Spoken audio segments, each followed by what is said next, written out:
We're getting ready. Sorry about the green screen in the back. We're getting ready to shoot some videos for the ministry. I think for social media and some stuff for YouTube.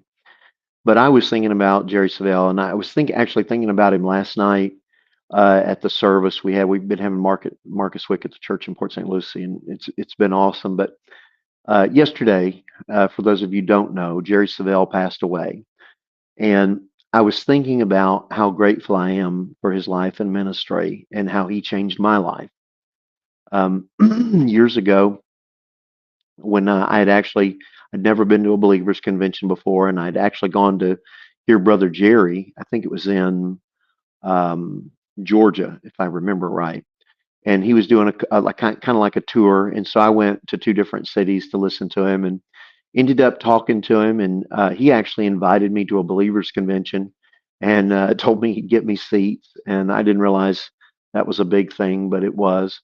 And then that was when I went to that meeting that first time, and I was sitting in the congregation. That's actually when I found out that Kenneth Copeland Ministries would allow you to volunteer and that you could help. And since I'd gotten saved under Brother Copeland's ministry, that was like that was a really cool thing. And so it was actually the next year that I started volunteering. But Brother Jerry's was the one that actually was the one that was kind of instrumental in that, inviting me to go there, got seats and stuff. It was really cool. And then later on, he and Brother Jesse were doing these Catch the Spirit of Revivals, and so they just started they just started it, and I ended up helping coordinate some of those meetings, the ushers, security, stuff like that, and did it for a year. And so I got to hang out with them and driving and things, and they both he and Jesse were always a tremendous blessing to me. But being able to sit and listen to his teaching and things, it really had an impact on me. And then later, um, my when my ex-wife left and I wasn't sure what to do, Brother Jerry invited me to fly out to Fort Worth, and I actually spent 2 days with him. And he counseled me, ministered to me, and corrected me of the stuff that I had been done that was stupid. And so, I mean, it really, really helped me. And then later, he ended up coming to the church several times, actually. He given me a tiny motorcycle. I'd forgotten about this until Rose reminded me last night.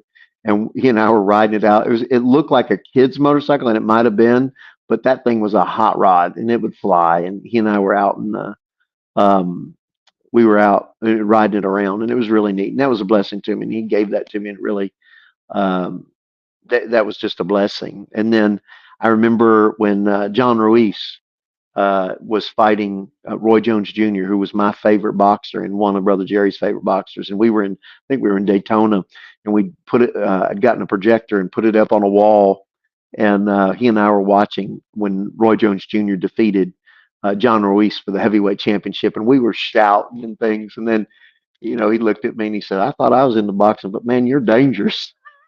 So it was a neat time. And then the last thing I can remember when I saw Brother Jerry would have been, I believe it was in Australia, and I was driving him, and I'd been driving him for a couple days, and we were on this. The event was one of those things where I forget how many, a couple thousand people, I think, at the meeting, if I remember right. I might not, but we were driving, and so I'm driving him, and I'd been taking it nice and slow, really methodical, executive protection driving and stuff. But little by little, we kept speeding up, and there was these. You'd go in like a circle to go up to the top, and then you'd break out into this large parking lot, and that was actually behind the convention center. But you were kind of up on top of a building. Well, we were going, and I kept doing it faster and faster, and he was like, "Hey, let's see how fast you can take this thing." And then one day there was another car. If I remember this right, there was another car, might have been a Porsche or something. He says, "You're not going to let that guy beat you up the ramp, are you?" And so we came up. His security guy, Tony, was in the back, and we came flying up that thing. We almost jumped at the top of the deal. And the last day when he was leaving, he said, "I just want to thank you." He says, "But next time, if I know you're driving me, I'm going to bring a helmet. Let's see what this thing can really do." And so it was a fun time. But him teaching me, and I remember his teaching on discipleship and about um, there was some messages that he had preached that were for ministers that were fundamental in my understanding of ministerial ethics. And some of the things he talked about, the discipline that was required for ministry if you wanted to have longevity. And so I'm one of the lives that he changed. And so I just wanted to honor him today, and he will be missed. And I am extremely grateful for his life and ministry and everything that we do at KOM. He has a part of wherever it is in the world, because his life and ministry changed my life and ministry. And so I'm eternally grateful. And so we're going to be praying for the family, and we're praying for Brother Copeland as well.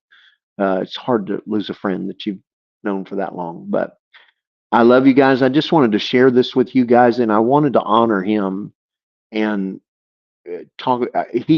His correction of me, and several different times, really helped me uh, to be a better man and to be a better husband and to be a better minister. And so I honor him today. So I just wanted to take this time just to honor him. I love you guys. I've got to get back to taping, but know that we love you guys, and thank you for sharing this personal moment with me.